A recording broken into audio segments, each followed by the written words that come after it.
Welcome to Lending Forward, a podcast where we're lending every bit of what we know to our listeners.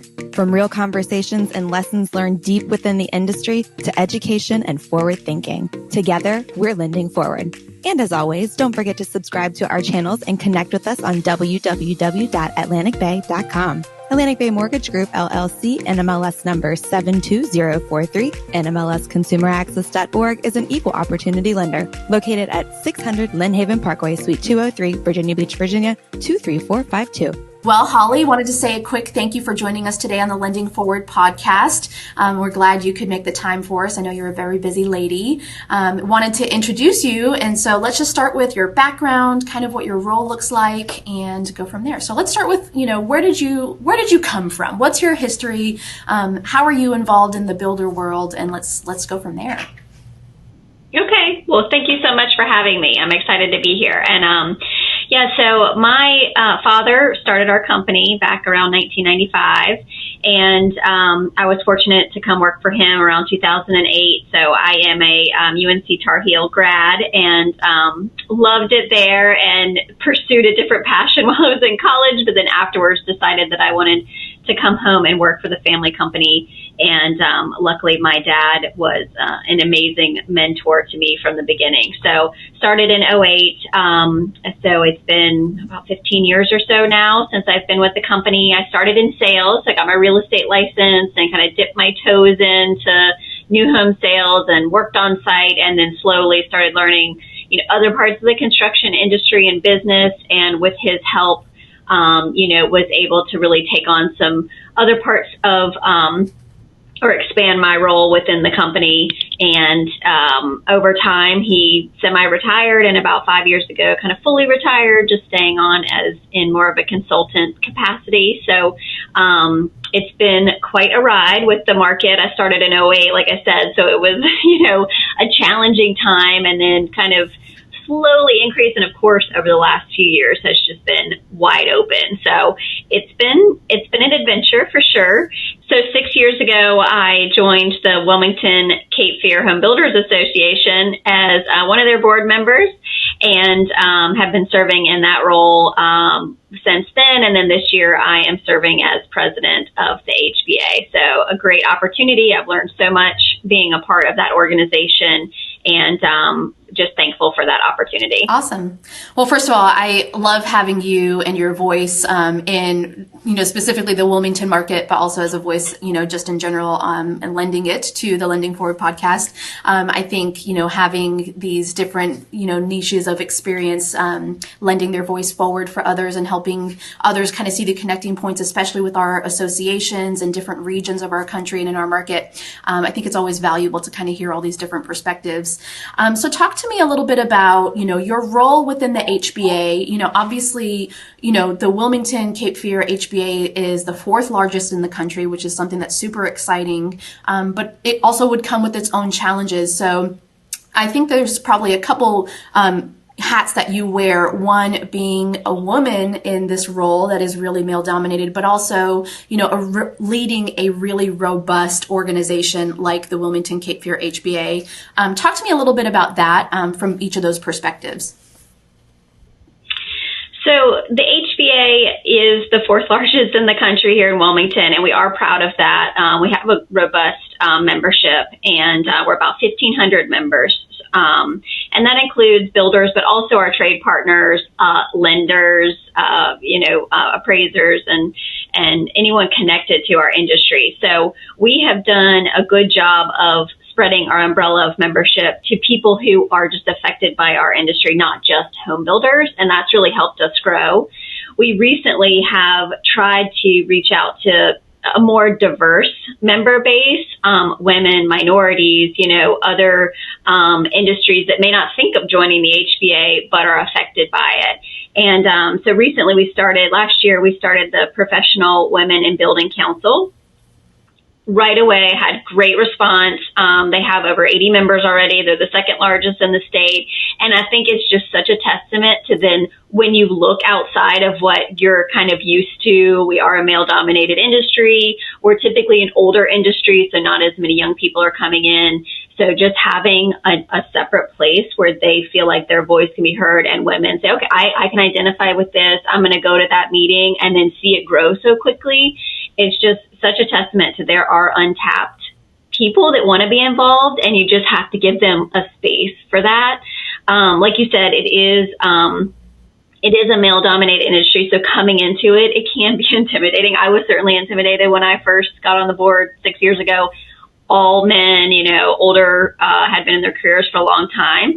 But if you take that leap of faith and you're like, okay, this might be uncomfortable at first, but I'm going to do it, I've learned so much. And what I learned is they want more young people, more women, other people that maybe have not been involved in the HBA but want to be. They're welcoming to those people. They just may not know the right way to approach them or what system to put in place to welcome them. So it's been a great learning experience. I've, again, felt very welcome there. And we've been able to identify some ways that we could get more young people, more women, involved in the HBA. And I think it's just a testament to our numbers that we're able to do that. You guys have done a great job. And we would both be remiss to not acknowledge the work of the staff, obviously Cameron and Elizabeth and Jessica and all the excellent people that are on the team, serving the HBA. So I'm fortunate enough to know them as well. And I'm certain, you're super thankful for them, and they just do an excellent job. So, that's, a credit. They do. Credit to they them. do. And like you said, I'm only here 1 year. They are the ones who are doing it year over year. And, they do a fabulous job. But I think it's a great resource to have, and just like you serving as president this year of your association as well. I mean, the resources and the people that you meet, the mentorship that you can offer, it just is irreplaceable. And I have a lot of people who come to me now and ask, like, where should I go for this? What should I do to get involved? And I love that they feel like I can be a resource for that, where they may not reach out to someone who's older or maybe more intimidating. So it's just been, I think for our industry, it's good for people to see young people that are in positions of leadership, women that are in positions of leadership, and think, oh, I can do that. I should get involved. Like, I can be in that industry, even though not everyone there looks like me, and that kind of thing. So it's been great. It's been a great experience. I love that. And it's so rewarding for really everybody, across the board, mutually beneficial. So let's talk a little bit about, some of the challenges in construction. Obviously, mortgage lender, there's real estate, there's, construction, some of the things that are hot topic issues, both nationally and locally. We're talking about, inventory shortage, challenges with construction. And I know we talked about this a little bit in terms of, how do we overcome those challenges? Have we rebounded really from the COVID supply chain shortage? Those kinds of things. And we had some interesting dialogue around, kind of what you're really facing. It's not supply anymore. It's not necessarily good intent or even, available land. What are the things that you're encountering right now are the biggest challenges, and how are we working to overcome those? In construction in our industry, and I think this crosses over to lending as well, but we have an inventory problem and we have a workforce problem. So the inventory problem we could build our way out of by putting more inventory on the ground, but builders are really struggling with finding the labor to build more houses. And some of it is getting developments on the ground, getting through the red tape and all of that. But from a centralized view of a builder and not a developer, it is hard to grow and expand quickly because you don't have the sub base to do that. And I think that that's something that's, we hear through the HBA that's pretty consistent across the country.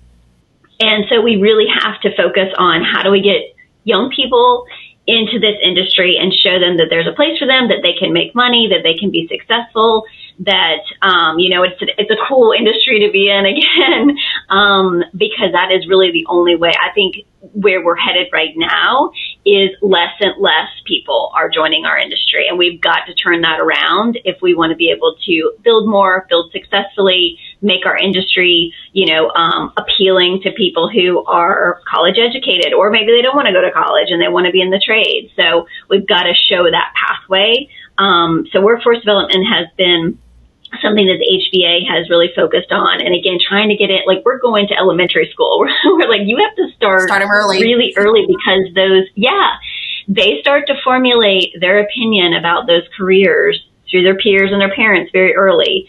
So we're trying to get in, and the PWB, the Professional Women in Building Council, and like you said, Cameron and the staff over the HBA has done a great job at signing up for every career fair, doing camps, doing, days where they go and they'll help the school build something. So that has been a big focus of the HBA this year. And so inventory is the other issue, and so workforce and inventory. And I really think that the mortgage side, the real estate side, and the builders can come together to help solve the inventory challenges that we have. We need creative lending. We need creative zoning so we can, do these denser projects to create housing for people.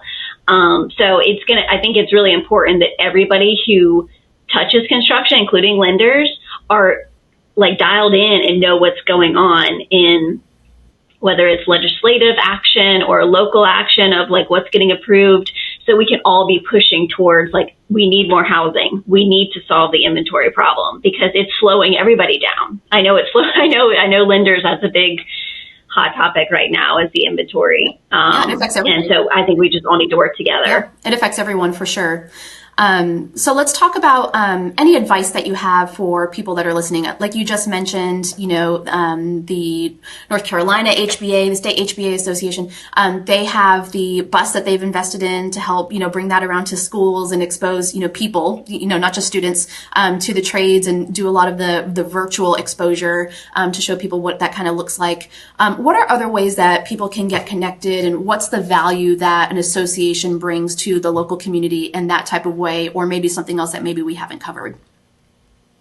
Okay. Yeah, like you said, the bus, the state HBA created a virtual reality bus that goes to schools. And so kids can go in and do virtual reality, different trades programs. Maybe it's an electrician or even truck drivers and all of these new plumbing, things like that they can do virtual reality on. So again, trying to make the industry cool again, and showing them that it can be progressive. But the best advice that my dad gave me was to look outside of, your own bubble, and getting involved with the HBA was my way to do that, to say, okay, I'm going to put myself out there. I want to be involved with other builders, developers, people in our industry that are, making waves in the community. And so starting with your association, joining, being active, creating that network, I think is huge. There are a lot of times I have a client and we're all doing our sales pitch and trying to impress them, and being educated about what's going on in your particular industry is one of the best ways you can build trust with that client. They're like, wow, they're really dialed in. She's really dialed into what's going on at the state level and the local level. And one of the easiest ways to do that is just stay involved with your association, and you get educated on those things and build that network of people. So that's one advice, is get involved.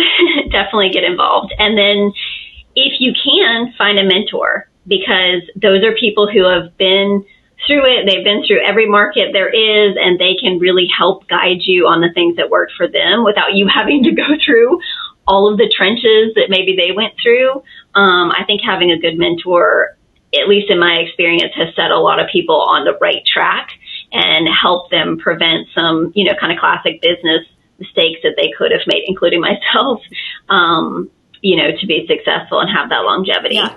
I love that. That's great advice. And I think that's also one of those important reminders for really everyone, but you're one introduction away from like a life-changing opportunity or something that's going to set you up for success. And I know this is something that you're intentional about. I certainly am too.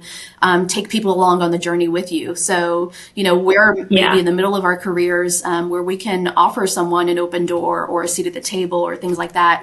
And I think those are really important things to keep top of mind too while we're, setting up the table for success for, future future generations too. So I love that, you guys have that mindset certainly at the HBA, and it's always something that it's cool to see because the success speaks for itself. So, and that's just a reflection of the people that are around that table. So kudos to you. Well, it's not just me. Yeah. That is for sure.